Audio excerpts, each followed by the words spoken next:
Hi friends, ஒரு காட்டுல ஒரு குட்டி குரங்கு ஓடி ஆடி சந்தோஷமா விளையாடிட்டு வருது.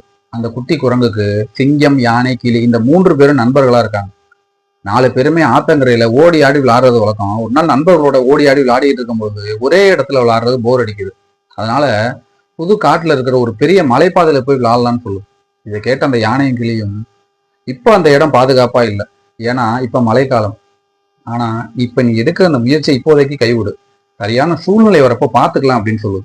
நண்பர்களோட பேச்சை கேட்காத அந்த குட்டி குரங்கு பாதை தடுமாறி மலைப்பகுதியோட உச்சிக்கே போயிருது. மழை பெய்யறதுனால வலிக்கும் கீழே விழுவுது. கொஞ்ச நேரம் கழிச்சு யானை அந்த குரங்கை காணான்னு தேடுது. உடனே கிளியும் பறந்து போய் அந்த குரங்கு இருக்கிற இடத்த கண்டுபிடிச்சு யானையும் கூடவே கூட்டிட்டு போகுது. அந்த யானை அந்த குரங்கை தன் முதுகுல சுமந்துக்கிட்டு தன் பழைய இடத்துக்கே திரும்ப வராங்க. இப்பதான் அந்த குரங்கு தன் நண்பர்கள்ட்ட சொல்லுது, நான் ஆணவத்தோட காட்டுக்குள்ள உங்க பேச்சை மீறி நான் போயிட்டேன், என்னுடைய தவறை நான் உணர்ந்துட்டேன், என்னை மன்னிச்சிருங்க அப்படின்னு சொல்லுது. பெற்றோர்கள், ஆசிரியர்கள், நண்பர்கள், அனுபவசாலிகள் இவர்களது ஆலோசனைகளை நாம் கேட்க தவறினால் அதற்கான பின் விளைவுகள் எப்படி இருக்கும் என்பதையே இந்த கதை நமக்கு உணர்த்துகிறது.